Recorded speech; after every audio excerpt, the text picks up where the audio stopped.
உடம்புல அங்கங்க தசை பிடிப்பு, மூச்சு குத்து மாரி ஒரு மாரியா புடிச்சுக்கிச்சு, இந்த பக்கம் புடிச்சுக்கிச்சு, கால் புடிச்சுக்கிச்சு அப்படின்னு சொல்றோம்ல. அவங்களுக்கு என்ன காரணம்? நம்மளுடைய வாட்டர் இன்டேக் கரெக்ட்டா இருக்காது. தண்ணி அதிகமா குடிக்க மாட்டீங்க.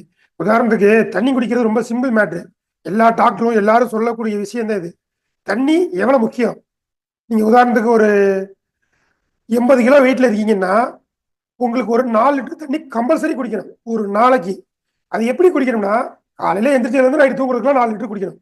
ஆனா நெறைய பேர் என்ன பண்ணுவீங்கன்னா, 1/2 லிட்டர் கூட குடிக்க மாட்டோம். ஏன்னா ஒர்க் ஷெட்யூல் அந்த மாரி நம்ம ஓடிட்டே இருப்போம். அதனால தண்ணி ரொம்ப முக்கியம்.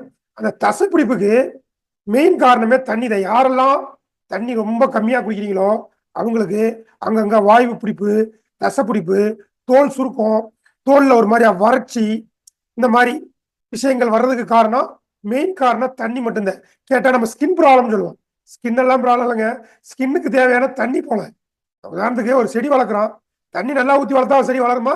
தண்ணி கம்மியா ஊத்துனா வளருமா? அது மாரி நம்ம உடம்புக்கு தேவையான தண்ணி கரெக்ட்டா குடிச்சோம்னா, நம்ம ஸ்கின் நல்லா பொலிவா இருக்கும். நல்லா ஆரோக்கியமா இருப்போம். உடம்புல இருக்கிற கழிவுகள எடுத்துட்டு வர்றதுக்கு மெயின் ரோல் தண்ணி தாங்க. தண்ணிய குடிங்க. ஆரோக்கியமா இருங்க.